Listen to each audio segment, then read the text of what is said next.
Campaign prepares an amazing table, but multiplayer's your meal.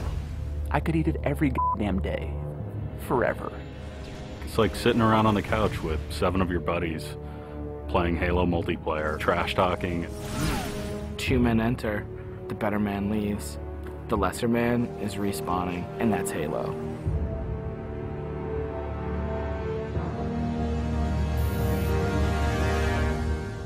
The beta. It's super important to have these like big ticket like milestones that sort of force a bunch of wishy-washy designers to get their shit together.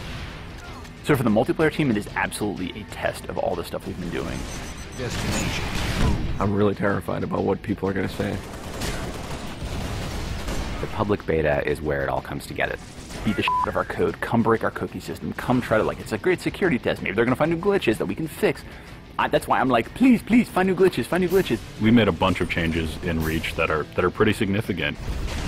For multiplayer, especially, there's a lot of people who are super passionate about the features that we put into it. The DMR is absolutely an awesome, worthy successor to the battle rifle. You kind of get control over how accurate your shot is going to be. If you're spamming that trigger as fast as you can fire it, it's going to go kind of wild. If you're trying to like hit a guy really, really far away, then you have to slow that down.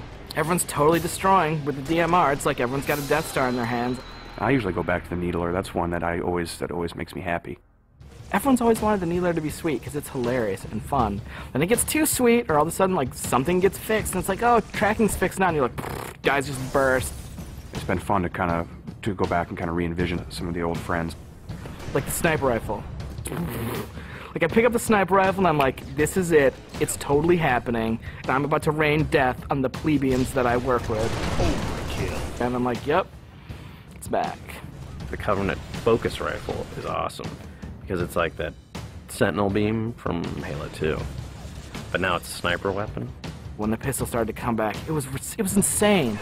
It was so awesome. I'm super excited to see what people do with armor abilities. It totally changes the game. You've got this secret weapon in your back pocket that's your 4th leg of fun. What do you want to be? Invisible? Do you want to fly? Do you want to turn to stone? With Reach, you've got guys in jetpacks flying around, invisibility guys just showing up. It's kind of a give and take between us and Sage and Josh, trying to figure out like what's that perfect balance with all the new stuff. There's a lot of that goes on. They're like, shh, don't tell Sage, she'll nerf it. You're juggling plates, right? You're just sitting there spinning the plates, and occasionally once you're spinning, you're like, ah! And you're like, making Viz more powerful. And everyone's like, no, I'm picking Viz. And you're like, okay, make it less powerful. And then, oh, no, everyone like, I mean, that's what Sage and those guys are doing. It's a fucking huge challenge. We don't ever want to create one super weapon that works in all cases, because that tends to make the game fairly dull. It's really up to the player to decide how do they want to play on a particular map. It's a choice. Double kill. That's, I think, Halo at its best is like making these choices.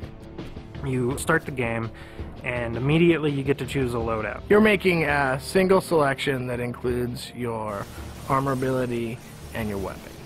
We sort of pair those intentionally. It breeds this smarter combat. You'll definitely notice a big difference in how the game functions. Right now, at this exact moment in development, Armor Lock's insane. It's super powerful. I love it. It is just fucking fun. There are 2 Slayer maps. There's Powerhouse, which is an asymmetrical map. Lots of indoor-outdoor action. Sword Base is a very vertical map. Moving around Sword Base is a completely different scenario when you've got a jetpack versus when you're sprinting. This time around, we decided to integrate all of the multiplayer maps within the campaign. Overlook is another Pioneer-style base. We're using it for a game type called Generator Defense. That's also a multiple loadout game type. Your loadouts are actually far more varied than, say, in Slayer. Boneyard is our largest map we've ever done in multiplayer. It's definitely the most complicated multiplayer space we've ever tried, and it's also a new game type. Invasion is this big team battle. We sort of sat down and said, let's try to make an objective game that has elements like Slayer and try to make that more fun. And we wanted a big, huge, lots of guys and all these fictional elements. We've added a couple new objective game types, Headhunter, Stockpile.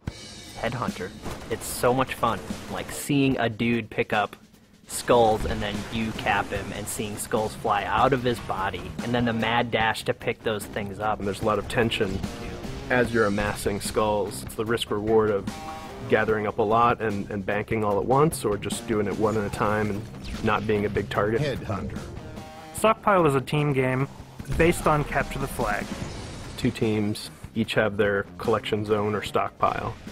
There are multiple flags on the map, and your goal is to grab a flag, take it to your goal.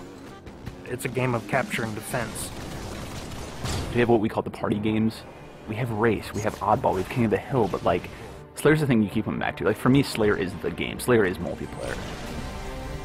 The Arena is a really awesome evolution for people who want to play really hardcore competitive multiplayer. Let's just acknowledge that Slayer's awesome and try to build that space where we can sort of say, like, if you're hyper competitive, care about stats, let's make that for you. Bam, games, push, rating, push, division.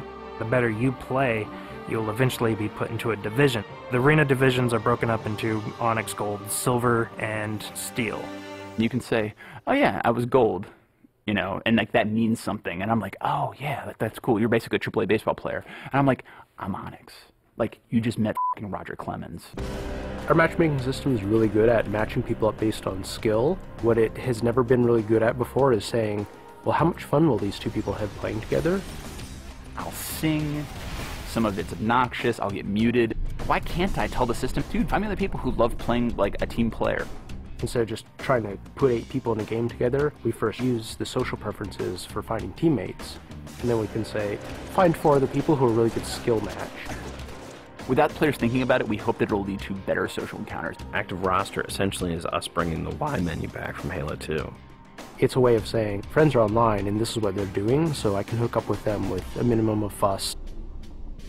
Everything that you see in the game, there's a path to getting. We can make this game about you. I really wanted to make sure that players were able to invest themselves in the Spartans that they create, and then be able to carry that Spartan back and forth between campaign and multiplayer seamlessly without them feeling like it's 2 different experiences. Start at 0, nothing. Invest, play the game, no freebies. You're beta testing. Have a t-shirt. Little avatar t-shirt. I'll be wearing one. The fans should never assume what you see in the beta is set in stone. What's working about Powerhouse? The jetpack is practically crying out for abuse. Is Rocket Spawn open? Is that good? In the end, it's all about the game, and the game is king. There's that magical step in the process, like, it stops being software, and all of a sudden it's more like this thing. I'm playing with my friends having a beer. It's awesome.